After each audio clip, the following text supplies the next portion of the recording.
Bonjour, on se retrouve aujourd'hui pour une nouvelle session de cette journée professionnelle dans le cadre de Lire en poche, la manifestation qui se déroule à Gradignan. Avec nous aujourd'hui Agnès Panquio de Kobo et Valérie Lévy-Soussan de Audiolib. Vous êtes toutes les deux des actrices majeures dans le livre audio, dans le livre numérique. Et peut-être que la première des interrogations serait de savoir ce que vous faites précisément dans ces deux segments. Agnès, Valérie, qui veut commencer? Allez, Agnès, je vais choisir pour vous. Qu'est-ce que vous faites au sein de Kobo, Agnès? Vous êtes, si mes notes sont bonnes, directrice catalogue Europe. Ça signifie pas grand-chose, en fait, pour le commun des mortels. Alors, directrice du catalogue, ça veut dire donc Kobo, juste en préambule, c'est un anagramme de book, donc voilà, qui veut dire anglais. Donc Kobo est une société canadienne dont le siège est à Toronto. Et moi, je m'occupe pour l'Europe de tout ce qui est en fait acquisition de catalogue. Donc très simplement, comme tous les libraires, c'est déjà de faire des contrats avec des éditeurs, donc de faire des contrats de diffusion pour acquérir tous les catalogues. En livre numérique, ça c'est notre métier premier, on va dire, qu'on fait depuis plus de 10 ans. Et puis en livre audio, depuis 3 ans, on y reviendra tout à l'heure. Donc voilà, ça c'est la base. Et ensuite, c'est le développement d'autres modèles, c'est-à-dire que aujourd'hui en librairie, on va acheter ce qu'on appelle à la carte, c'est-à-dire à l'unité. C'est la transaction la plus commune, mais on a aussi en numérique pas mal d'autres développements, comme l'abonnement en fait, donc similaire à ce qu'on peut avoir chez Netflix ou Spotify. Donc ça, c'est typiquement ce genre de modèle que je vais travailler avec les éditeurs. Et puis, on peut être amené aussi, nous, en tant que libraire, à avoir une activité d'éditeur. Donc ça, c'est plus... Voilà, c'est pas forcément Activité majeure. une activité majeure. C'est une offre qui était depuis le début, parce qu'on a ce qu'on appelle une plateforme d'édition. Ça aussi, c'est assez spécifique au numérique. Et en fait, on en reparlera tout à l'heure, mais typiquement pour le livre audio, où il y avait une offre pas forcément pléthorique, on a été amené à s'intéresser à développer un catalogue. Et puis, pour des raisons concurrentielles sur lesquelles je reviendrai tout à l'heure, on peut être amené aussi à vouloir développer un contenu spécifique parce que des concurrents le font et que de ce fait, pour pouvoir être compétitif, on est amené à diversifier nos métiers. Et il vaut mieux avoir une offre similaire ou supérieure. Voilà. Valérie, vous êtes PDG de Audiolib. Alors PDG, on comprend bien la fonction, mais qu'est-ce que vous faites au sein pour piloter, pour diriger cette structure? Vous êtes éditrice finalement. Oui, je suis éditrice, effectivement, et on a donc une marque, une société qui a 9 personnes. Donc, quand on s'est créé, on n'était que 3 personnes, et puis on a grossi et on a 9 personnes. Donc, bien sûr, le métier, c'est d'animer une équipe, hein. Il y a des personnes qui s'occupent d'abord de l'éditorial, donc d'aller acheter les droits aux éditeurs, puisque pour faire un livre audio, et on y reviendra, il faut acheter des droits. Ensuite, toujours dans ce service éditorial, il va y avoir des personnes qui vont s'occuper d'enregistrer et de faire enregistrer les livres. Donc, il va falloir trouver des studios, il va falloir négocier des studios, il va falloir ensuite préparer les livres. Ça, on y reviendra peut-être dans le détail dans la fabrication d'un livre audio. Et puis, il faut aussi faire toute une veille pour savoir justement quels sont les titres qu'on va enregistrer. En parallèle de ça, il y a un deuxième pôle qui est le marketing et la communication, puisque le fait d'être éditeur, c'est pas seulement de faire des livres, c'est aussi et c'est surtout de les commercialiser et de les porter auprès du public. Donc, il y a des équipes commerciales qui sont liées au groupe auquel j'appartiens, Hachette, mais à l'intérieur d'Audiolib, il y a des personnes qui vont s'occuper du marketing, des réseaux sociaux, de faire des animations en librairie, etc., et de donner suffisamment d'éléments à la force de vente pour qu'elle soit capable de nous représenter ou de travailler en direct avec des plateformes, avec des blogueurs, etc. Le troisième volet, ça va être la fabrication des boîtiers eux-mêmes, puisque notre production est à la fois en livre audio physique, c'est-à-dire en CD, dans des boîtiers avec des images, etc., des images de couverture, des CD. Donc, ces personnes vont demander les droits, pareil, les droits visuels pour faire les couvertures, vont travailler avec la fabrication pour faire fabriquer les livres audio et s'occuper de les amener, de les faire livrer en temps et en heure aux entrepôts qui permettent de vendre la marchandise physique. En parallèle, il y aura aussi des opérations pour mettre à disposition la marchandise numérique. Et puis enfin, donc ça, c'est je dirais les trois pôles, les trois de l'équipe qui constitue Audiolib.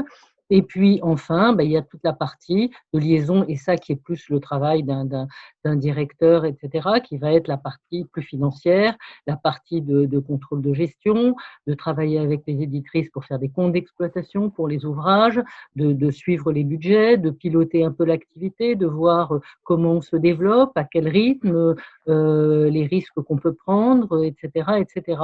Et donc, tout ça, voilà, ça fait partie en gros voilà, du travail quotidien d'un responsable globalement de maison d'édition. Je passe après la relation avec un peu les auteurs, mais les éditeurs surtout, et puis avec la relation avec les comédiens, etc. Voilà, donc, et puis par ailleurs, effectivement, on a tous des missions auprès de l'interprofession, c'est-à-dire qu'on est tous, quand on parle d'éditeurs de livres audio ou d'éditeurs de phonogrammes, voilà, on est concurrents, mais on va quand même se voir et on va essayer de faire des choses en commun. Et donc là, il y a une partie aussi de notre travail qui est voilà, de représenter la profession, d'essayer de faire des manifestations communes, comme des salons, des présences dans des salons, etc., etc. Donc voilà, là, il y a aussi ce volet-là qui est un peu un volet collectif. Alors, c'est plus ce volet aujourd'hui animation qui va nous intéresser en partie. Je souligne que Audiolib est une joint venture entre Hachette et le groupe Albin Michel, lesquels groupes sont également associés autour de la marque Livre de Poche. Et ça va me permettre d'embrayer, puisque nous sommes à l'intérieur d'un salon qui est totalement dédié au petit format. Quelles sont vos relations professionnelles avec le livre de poche? Alors, on est en fait tous les deux, le livre de poche et Audiolib, on est tous les deux filiales effectivement d'une société qui s'appelle la LGF et où on va retrouver Hachette et Albin Michel. Alors, en fait, pourquoi Audiolib a été comme ça associé au livre de poche au sein de cette même filiale? C'est parce qu'en fait, on fait un petit peu une partie du même métier, c'est-à-dire qu'on fait partie des droits dérivés, c'est-à-dire de l'édition seconde. Un éditeur va travailler un livre avec un auteur, va mettre un livre sur le marché, mais après, il y a d'autres types d'exploitation qui dépendent de ce livre premier, de ce qu'on appelle l'édition première, qu'on appelle aussi dans notre jargon le livre grand format. En littérature, en tout cas, voilà, c'est comme ça que ça se passe. Et donc, ces droits-là, il va y avoir les droits poche, il va y avoir des droits club, et il va y avoir éventuellement des droits d'adaptation cinématographique, etc. Et il va y avoir des droits audio. Et si vous voulez, donc, c'est un petit peu le même métier, c'est-à-dire qu'on va exploiter des livres qui ont déjà vécu leur vie. Donc, on va choisir et on va exploiter des livres qui ont déjà vécu leur vie, qui ont déjà été travaillés par les éditeurs en amont avec les auteurs, donc qui ont été mis au point, mais après en aval auprès du public. Et le livre de poche, comme Audiolib, enfin comme le livre audio, on va aller chercher un autre public sous une autre forme. À l'époque, quand le livre poche s'est créé, dans les années 50, il y a eu beaucoup de gens qui s'opposaient qui ont poussé de grands cris quand le livre de poche s'est créé, parce que c'était un livre à petit prix et que ça allait permettre à une catégorie de population qui n'avait pas l'habitude de rentrer dans des librairies, etc., et d'acheter des ouvrages un peu coûteux, et permettre à cette catégorie de population qu'on appelle maintenant le grand public d'accéder à la littérature, et beaucoup de gens s'en scandalisait. Et on a l'air de rigoler quand on dit ça maintenant, mais à l'époque, enfin, il y a eu des articles, moi j'ai lu des choses, mais vraiment, il y avait des gens qui se trouvaient offusqués qu'on mette au niveau du public des grandes œuvres d'écrivains, tout en oubliant que voilà, le roman français tel qu'on le conçoit, il a été construit dans des journaux, dans des revues, dans des feuilletons, et que c'était fait pour toucher le plus large public possible. Enfin bref. Donc, si On vous a, voulez, on a le d'ailleurs livre... à ce titre une vidéo INA qu'on vous diffuse tout de suite oui. Et qui vous permettra de mieux replacer dans le contexte ce que l'apparition du livre de poche a pu être en France.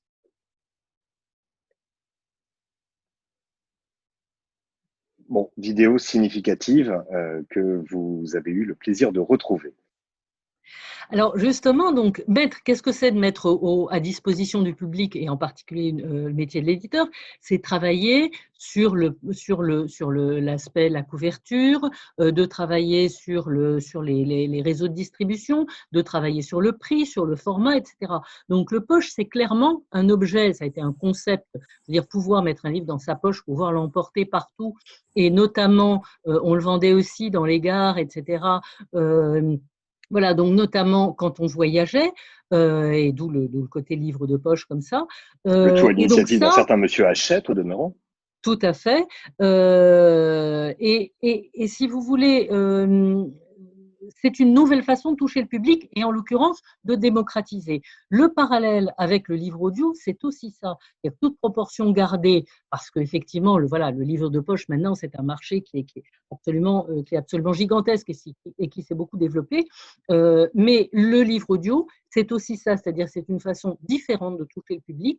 Au départ, quand le livre audio s'est lancé, on s'est dit, enfin peut-être pas au tout départ, mais ces dernières années, si le livre audio se développe, c'est qu'on se dit qu'il y a de nouveaux usages pour écouter des livres qui se font en mobilité, dans les transports, etc. Donc, c'est de nouvelles circonstances pour écouter des livres. C'est un autre modèle, c'est un autre format, c'est un format sonore, mais on reste vraiment sur le même texte. Enfin, on y reviendra aussi, parce qu'il y a des variantes, mais globalement, voilà, c'est un livre sous une forme sonore qu'on va écouter à d'autres moments et qu'on va acquérir dans des circuits différents et qui va toucher des publics aussi assez différents en fonction des livres. Donc, je dirais que c'est vraiment une autre vie du livre, de la même façon que le livre de poche a été une autre vie du livre. Voilà. Donc, après, effectivement, je pense que la crainte aussi au départ, au niveau du livre de poche, c'était que, voilà, de préserver un petit peu les valeurs, les marchés, etc. Et les gens, mais le livre de poche et après, comme l'édition en club de livres aussi, voilà, je crois que toutes ces éditions et tous ces formats différents concourent à élargir le public d'un livre, à élargir le public d'un auteur et à voilà, correspondre à différentes circonstances et différentes conditions. Donc, après, il peut y avoir des créations dans le poche, on va voir aussi des inédits. Enfin, il y a après plein de choses qui peuvent se passer, mais fondamentalement, on est un petit peu dans le même esprit, dans la même philosophie. Agnès, même question. Le livre de poche, quelle est votre relation professionnellement, j'entends, et surtout corollaire, comment est-ce que vous avez découvert le livre audio? Alors, nous, le livre de poche, c'est quand même très proche le livre numérique, c'est inventé de la même manière que le livre de poche. Oui. Moi, j'étais à la FNAC en 2010, en fait, comme responsable du projet numérique. Et à l'époque, les pubs qu'on faisait, il y avait une grande bibliothèque, puis on voyait le livre, en fait, qui enserrait toute sa bibliothèque.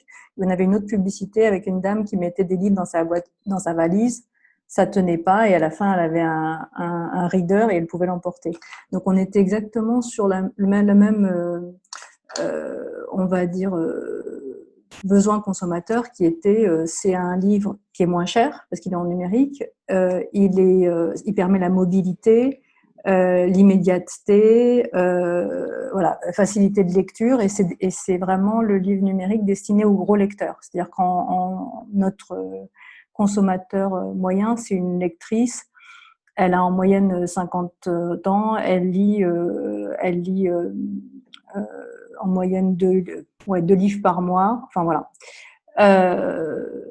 Aparté. Livre audio, pour nous, c'est le livre numérique audio. Et du coup, de la même Parce qu'il faut manière… le préciser, pardon Agnès, Ouais, mais il faut le préciser, Kobo ne commercialise que du livre audio dématérialisé, c'est celui ça. qu'on pourrait transporter sur son smartphone. Nous, on est un libraire numérique. Donc, en fait, de la même manière qu'on vend en fait donc des livres, mais sous un format qui s'appelle e-book. Donc, vous allez sur Fnac.com, parce que c'est notre partenaire, ou sur Kobo, ou dans une liseuse, ou sur un iPhone. Et donc, on a une librairie numérique où vous achetez les e-books. De la même manière, sur cette application ou sur ce site internet, vous allez avoir du livre audio dématérialisé. Nous, en fait, on se lit et on s'écoute uniquement sur un modèle dématérialisé qui a explosé, on va dire, à partir des années 2011-2012, dont le représentant le plus connu est Kindle, qui est une filiale d'Amazon, et Celui qui Kobo. commence par A et finit par Voilà. Amazon, on va l'appeler comme ça. Et le deuxième intervenant sur ce marché, c'est Kobo, qui a à peu près 30% de part de marché, parce que Kobo, dans son modèle économique, s'allie avec les libraires référents. C'est-à-dire qu'on est né au Canada avec Indigo, on est venu en France avec Fnac, en Italie avec Mondadori Feltrinelli. Donc en fait, on est dans l'écosystème livre. C'est pour ça qu'on a des bonnes relations avec les libraires et les éditeurs. On se met dans cet écosystème-là et notre objectif, c'est de devenir un libraire numérique. Donc désolé pour cette parenthèse. Donc pour en venir au livre audio, donc c'est plus récent pour nous, c'est-à-dire que nous on s'est mis à commercialiser du livre audio il y a un peu moins de 3 ans, en entrant par le format donc digital, puisque c'était en fait le livre lu. Enfin, on en reparlera tout à l'heure parce qu'il y a un peu deux marchés aujourd'hui dans l'audio, mais le livre audio traditionnel, c'est juste si j'ose dire, c'est homothétique au livre, c'est-à-dire que c'est un livre, un texte qui est lu, et du coup quand vous l'écoutez, moi c'est la première fois, j'avoue qu'en fait la première fois que j'ai écouté un livre numérique, c'était professionnel, c'était dans mon trajet là Paris-Toronto. Et j'avais vraiment, après, quand je me suis souvenue de cette lecture, c'était comme si je l'avais lu, en fait, voilà. C'est un marché donc qui est le principal, mais ce qui se développe aussi beaucoup, et je pense que c'est pour ça qu'il y a une visibilité ces derniers temps assez grande sur l'audio, c'est tout ce qui est aussi relatif au podcast, au natif. Et c'est pour ça que nous, on est rentré aussi sur cette production audio, c'est-à-dire que ça sort du périmètre simple, en fait, ou classique, on va dire, du livre. Mmh. C'est là qu'on peut se poser la question. On sait ce que c'est qu'un livre papier, on sait ce que c'est a priori qu'un livre numérique. Un livre audio, comment est-ce que ça fonctionne? En quelques mots, comment est-ce qu'il faut faire pour produire un livre audio? Alors ça, je vais laisser la parole à Valérie. Oui, alors un livre audio, effectivement, si on prend mise à niveau, attendez, c'est quoi? OK, bon, d'accord. C'est les Non, j'ai incidents eu un du petit direct, hein, message, j'ai eu un quasiment. petit message sur l'écran. Je ne sais pas si vous avez changé un paramètre. Bref, oui, donc pour faire un livre audio, en fait, comme Agnès le disait, le livre audio, ça existe depuis assez longtemps, hein. Quand on était petit, on a tous écouté des livres lus, des contes, des pièces de théâtre, etc. Ça existe depuis, je dirais, les années, en gros, les années 40 avec les albums jeunesse.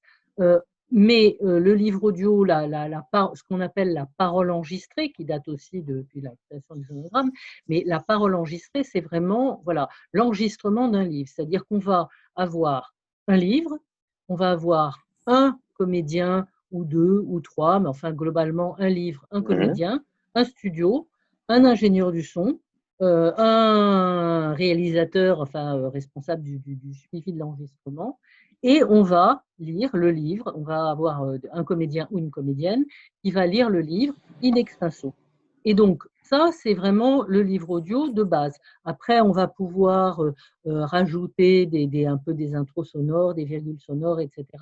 Mais voilà, ça, c'est le livre audio. C'est-à-dire, l'idée, c'est de rendre le plus fidèlement possible, comme quand on lit à haute voix une histoire à quelqu'un, de rendre le plus fidèlement possible le livre, tout en ayant à l'esprit que, bien sûr, on pourrait interpréter quand il y a du suspense, on pourrait en rajouter beaucoup, mais en ayant quand même à l'esprit que voilà, on va avoir un auditeur qui va nous accompagner depuis pendant un certain temps Oui. et qu'on n'est pas au théâtre, on n'est pas dans quelque chose qui est rassemblé comme ça pendant une heure et tout. On est dans une écoute au long cours. Donc, on a un peu l'idée comme quand on lit un livre silencieusement, de laisser une place à l'auditeur, au lecteur, pour à son propre imaginaire, pour se créer ses images à lui. Donc, tout l'art, en fait, et toute la technique et l'art du livre audio, c'est de réussir à rendre le livre, à rendre son suspense, son comique, ou l'intention stylistique, le rythme de l'auteur, etc., Bien sûr. de le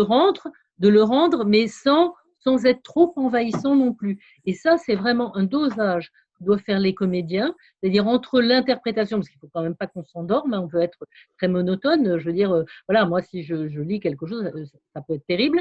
Il ne faut pas non plus en rajouter des tonnes, parce qu'à ce moment-là, il y a une trop grande dose de subjectivité, et il faut être juste. Alors, voilà, on y arrive plus ou moins facilement, etc.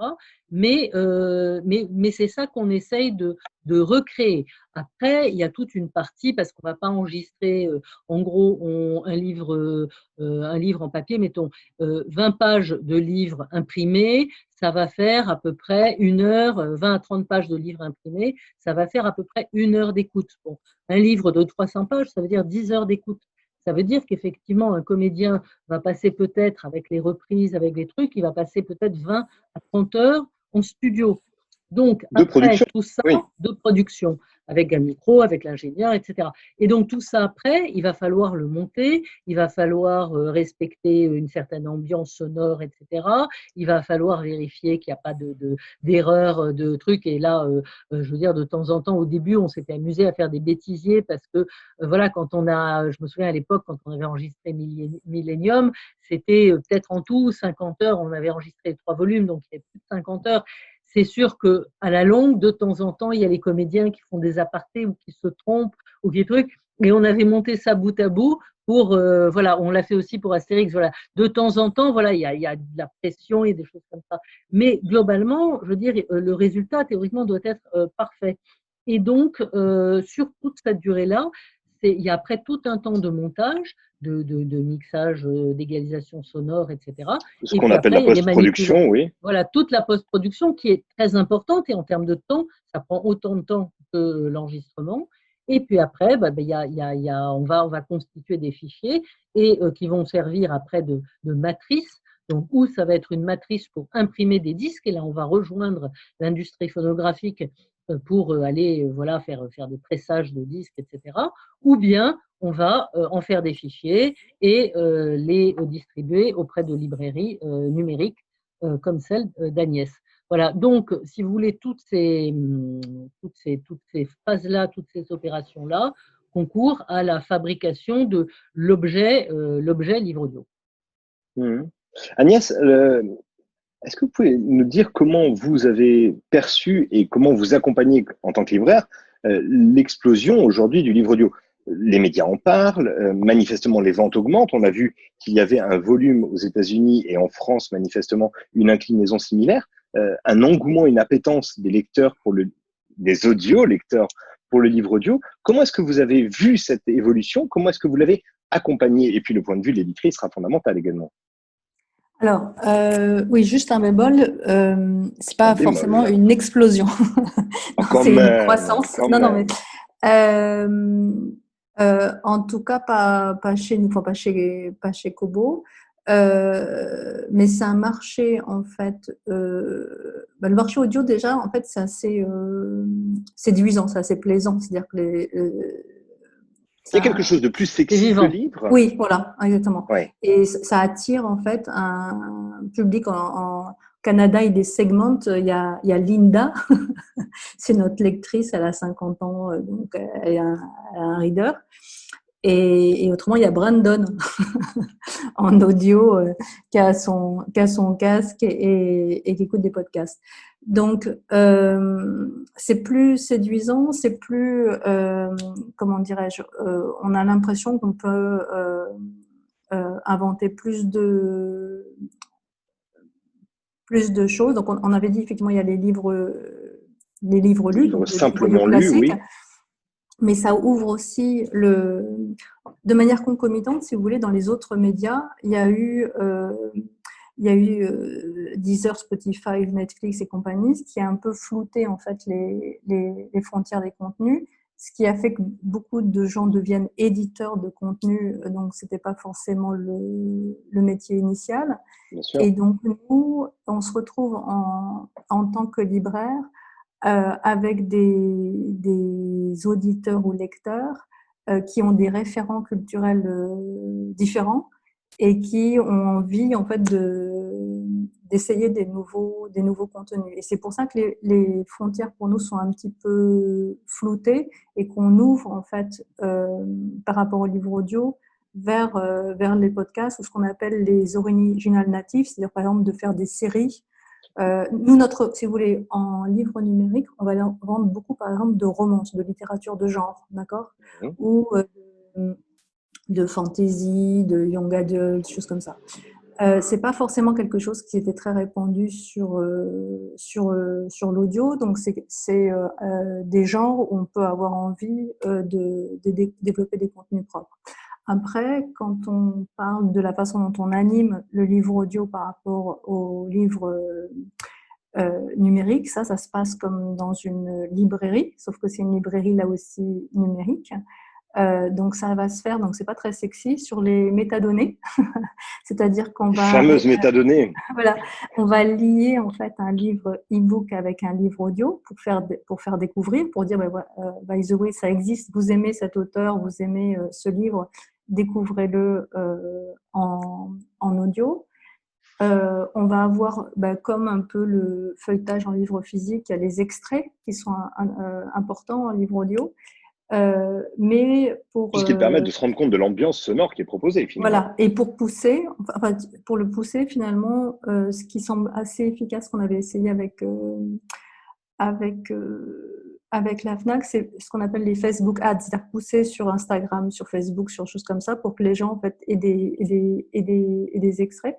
On avait travaillé un petit peu d'ailleurs avec Audiolib, c'était à Quai du Polar, c'est ça? Il y avait la bulle. On avait une bulle d'écoute, voilà. Et puis on fait aussi des concours, enfin voilà, des concours de lecture et tout. Tout ce qui permet de mettre en avant le format, oui, bien sûr. Voilà, c'est ça. Ouais. Et en fait, si on revient à votre question justement sur l'origine un peu de l'engouement, moi je dirais, Audiolib a commencé s'est lancé en 2008, hein, et moi je me suis intéressée au livre audio depuis à peu près 2005-2006. Et à l'époque, effectivement, aux États-Unis, ça commençait à se développer. Et c'était essentiellement un public, à l'époque, il n'y avait même pas encore il y avait très peu de lecteurs MP3, il n'y avait même pas encore d'iPhone, enfin bon, tout ça, ça n'existait pas encore, mais c'était en train de se construire. Et en fait, à l'époque, les gens qui écoutaient des livres audio, c'était des technophiles, c'était des informaticiens, c'était des gens qui étaient derrière leur écran, c'était aussi des dessinateurs, etc., des gens qui travaillaient avec leurs mains et qui faisaient autre chose. C'était le côté double usage, c'est-à-dire que voilà, on pouvait écouter en faisant quelque chose d'autre. Et ça, c'est comme ça que ça s'est développé au départ. Cette clientèle comme ça, d'un peu technophile, qui téléchargeait, et qui écoutait ça. Et puis, en fait, bon, on a développé ça en France et il y a eu effectivement, notamment depuis 2016, vraiment un développement de ces livres audio, mais ça s'est passé d'abord par l'offre, c'est-à-dire le fait que il y a quelques années, il y avait des livres audio, mais c'était surtout ou de la jeunesse ou des classiques, et maintenant on trouve toutes sortes de livres à écouter, mais c'est passé aussi par une aujourd'hui, Valérie, plus large. Aujourd'hui, quelle est l'offre contemporaine française? Vous savez, vous pouvez évaluer le nombre de livres audio disponibles pour un lecteur qui, en France, voudrait en acheter? Écoutez, je dirais qu'il y a à peu près, en fonction des e-librairies, etc., mais enfin, globalement, il doit y avoir autour de 10 000, entre 6 et 10 000 livres audio. Mais surtout, ce qu'il faut voir, parce qu'il y a le fond, mais ce qu'il faut voir, c'est combien de nouveaux livres audio par année. Donc, et puis, on s'est concentré, et beaucoup d'éditeurs s'étaient concentrés sur le fait que les livres qui sortent en librairie il faut qu'ils se trouvent en audio. Donc, en gros, ça a été au départ les meilleures ventes, c'est-à-dire les titres qui sont dans les tops, dans les charts, comme on dirait pour le disque. Mais voilà, les livres qui sont dans les tops, il faut qu'on puisse les trouver en audio. Et puis maintenant, on commence à étendre un petit peu, et puis on commence à aller dans d'autres catégories ou dans d'autres genres, ou aller à chercher dans les fonds des catalogues des éditeurs des livres qui se vendent depuis des années, phénomène que le livre de poche connaît bien. Je veux dire, il y a des livres comme ça qui sont des livres qu'on appelle des livres de fond, qui vont se vendre de façon sûre chaque année, parce que chaque année, il y aura de nouvelles générations qui vont les découvrir. Et donc, de plus en plus maintenant, Agnès parlait justement de science-fiction, de fantasy, etc. On a vu, avec la clientèle du livre audio qui se rajeunit, puisqu'avant, on avait une clientèle plutôt classique, et comme disait Agnès, de grands lecteurs, donc c'était des grandes lectrices. Maintenant, on commence à voir des jeunes avec ce phénomène, effectivement, de podcast, avec le fait que le smartphone, qui il y a 15 ans n'existait quasiment pas, le Bien smartphone sûr. maintenant est dans 97% des poches des gens.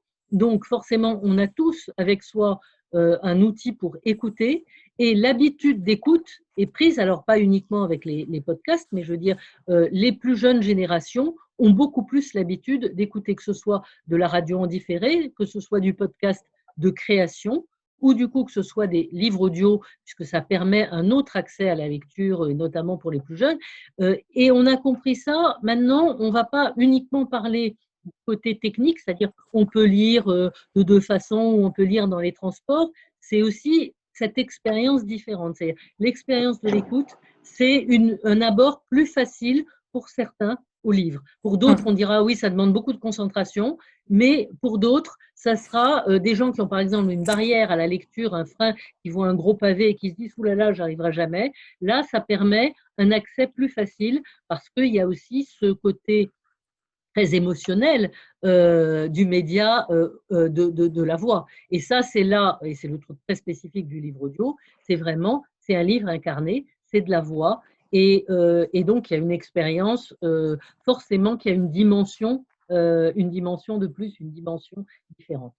Évidemment, un fichier MP3, c'est toujours beaucoup moins impressionnant qu'un roman qui fait 2500 pages. C'est évident. Agnès, pour revenir, pour approfondir sur cette question de la création, le développement de Kobo Originals, c'est une spécificité que vous pouvez avoir, de produire des œuvres audiolivres qui ne sont pas des ouvrages imprimés. Il n'y a pas d'achat de droits préalables. Vous créez ex nihilo. Comment est-ce que ça se déroule quand on est libraire? Comment est-ce qu'on franchit le pas de se dire, désormais, on veut faire, nous aussi, un peu notre collection? Alors, en fait, on ne l'a pas inventé. On est arrivé deuxième. En France, oui, mais le premier, il y a Amazon. Voilà, c'est ça. Non, pas. mais bon, voilà, on n'en parlait pas. Mais néanmoins, c'est quand même ce qui est structurant. C'est-à-dire qu'en fait, quand vous avez on peut le laisser essuyer les plâtres. Un compétiteur, voilà, c'est ça, en face. Nous, on travaille donc avec la FNAC notamment. On a besoin, si vous voulez, d'avoir une offre où on se dit ah ben oui, je vais aller ici plutôt qu'ailleurs, quoi. Et on n'a pas trop parlé du prix, mais je pense que c'est quand même un point assez important de la commercialisation. La question tarifaire, audio, bien sûr. parce qu'en fait, pendant longtemps, du fait si j'ose dire, d'une faible production et de coûts de production qui sont vraiment assez structurants en audio, puis assez importants en fait. Contrairement aux livres numériques, vous avez un fichier, donc en fait, l'éditeur produit, si j'ose dire, le fichier numérique sans coût. Alors après, on me dira que c'est pas vrai, mais bon, en gros, si ça lui coûte 150 €, c'est le bout du monde. Il y a un petit coût de transformation. Voilà, le livre audio, on est vraiment dans une création et dans un coût structurel qui est important. Et du coup, un compte d'exploitation, donc je sais pas, c'est un peu ingrat comme sujet, mais je pense qu'on peut pas, c'est un peu incontournable, qui fait que le prix des livres audio pendant longtemps était assez élevé. Et je pense que voilà, du coup, bon, et là il y a un cercle vertueux, c'est-à-dire que quand vous avez une base consommateur qui s'élargit, bon, vous pouvez vous permettre du coup d'amortir et d'avoir des coûts de production qui sont moins élevés. une incise aussi. Nos amis, là, Brandon, ils dépensent moins et ils sont un peu habitués sur le podcast à avoir des contenus pas chers, voire parfois gratuits. Voilà. Gratuit, bien sûr. Donc, il y a ce biais-là qui fait que c'est pas une explosion, parce que ce qui explose, c'est les contenus gratuits. Mais bon, voilà. Donc, j'en reviens à mes moutons. on en vient là parce qu'on se dit, voilà, à qui je parle en fait, et qu'est-ce qu'ils attendent. Mes fameux consos. Donc, nous, c'était une double obligation, si j'ose dire, commerciale. C'était offrir du contenu exclusif, parce que nos petits camarades en face produisaient et produisent toujours d'ailleurs de manière massive un contenu. Et c'est un modèle économique avec un abonnement où la clé d'entrée effectivement est moins chère, donc du coup la personne peut avoir un livre audio à 9,99 €, alors que le prix moyen avant d'un livre audio à la carte c'était 20 €. Ça reste à peu près à ce niveau-là, même si ça a un petit peu baissé. Donc c'est pour avoir en fait un contenu plus abordable, plus dans les goûts en fait du consommateur, et qui lui permettent de tester l'audio, et pour nous en tant que libraire de recruter, basiquement, c'est ça. Bien entendu, bien entendu. C'est une opération qui vous permet tout à la fois de fidéliser et en même temps de donner le goût. Alors, voilà, et de créer la même manière, un peu de publicité, si j'ose dire, vous voyez, bien sûr.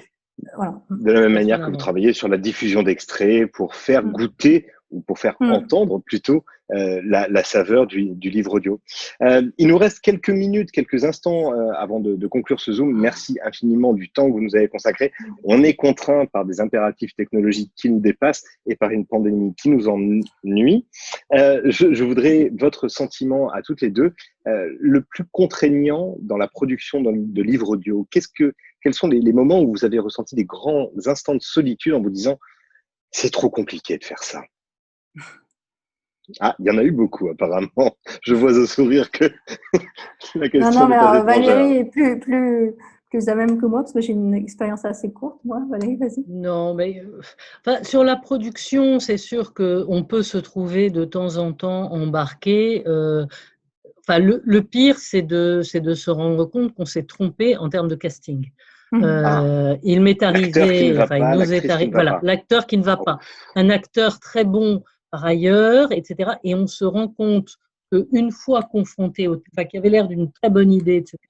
On se rend compte qu'une fois confronté à ce texte-là, ça ne colle pas. Et ça, je pense que c'est la pire expérience. Quand on a commencé, etc. C'est la pire expérience qui me soit arrivée et qu'on doive effectivement interrompre. Essayer de trouver une forme qui soit pas, parce que de toute façon, voilà, c'est un comédien qui a énormément de métiers, etc. Donc, il faut pas être vexant. C'est juste que c'est le matching qui ne colle pas et on n'aurait pas pu le prévoir, quoi. Et donc là, il faut essayer… Ce serait quoi, par exemple, Valérie? Ce serait engager Jean-Claude Van Damme pour lire Pascal Quignard? Voilà, par exemple. Mais à part que ça saute aux yeux, on l'aurait pas fait. On l'aurait pas fait. C'est plus malheureusement, c'est plus subtil que ça. Bien sûr. Voilà. Mais si je peux me permettre, Valérie, en fait, moi, ce qui m'est arrivé, je pense que c'est un cas encore plus, qui a dû t'arriver, mais qui est plus compliqué politiquement, c'est quand l'auteur veut lire. Et quand l'auteur lit pas bien, et ça c'est très difficile de dire, parce qu'il se dit c'est moi le mieux placé pour de dire vous ne savez pas lire, en fait. Et quand tu as quelqu'un qui a alors ça il y a des horrible, oui. Ça. Oui, mais ça, il y a des façons. Ça va. Ça, c'est un cas qu'on maîtrise à peu près et qui peut conduire d'ailleurs. C'est pour ça qu'on refuse pas a priori, parce que ça peut conduire à de belles découvertes. Moi, j'ai toujours mon exemple, et lui aussi là. Ou pas. Mais avec Pierre Lemaître. Oui, mais ça, c'est le rôle de l'éditeur. Mais si vous voulez, Pierre Lemaître pour son livre, on avait déjà enregistré des polars, et pour Au revoir là-haut, voulait absolument lire son livre. Or, moi, j'avais entendu un extrait enregistré pour une rentrée littéraire où je trouvais ça, correct, mais je me suis dit, pour un livre qui va durer 12 heures, je n'imagine pas un auteur avec plein de personnages, etc. J'imagine pas l'auteur le faire. Et en fait, Lambert Wilson serait beaucoup mieux, par exemple. Ou pas. Et donc, il s'est entraîné. On a dit, OK, on va faire un test. Et là, on a fait le test et effectivement, mais il faut oser pouvoir dire, on va en studio. Et c'était un peu une question de rapport de force. S'il était vexé, moi, j'étais un peu en me disant, bon, de toute façon, voilà, s'il veut le faire. Mais c'est aussi dire quel est le meilleur service à rendre à votre livre.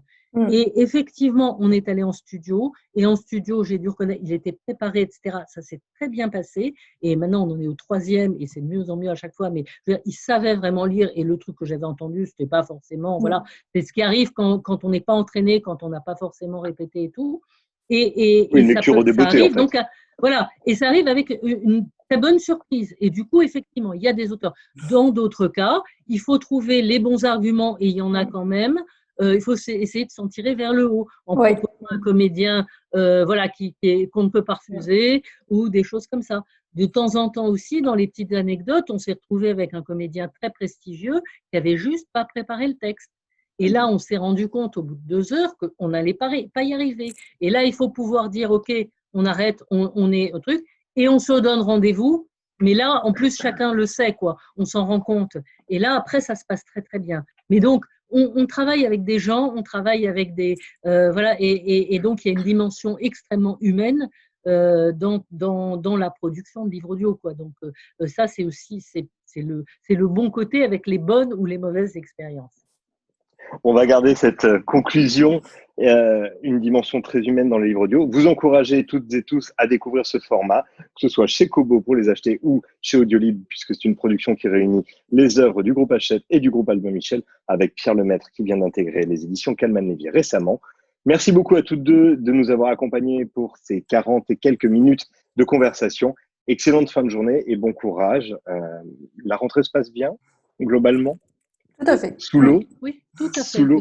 Un peu sous l'eau, oui. Très nettement sous l'eau. Exact. Merci beaucoup. Merci. Et à très bientôt. Merci beaucoup. Au revoir. À bientôt. Merci.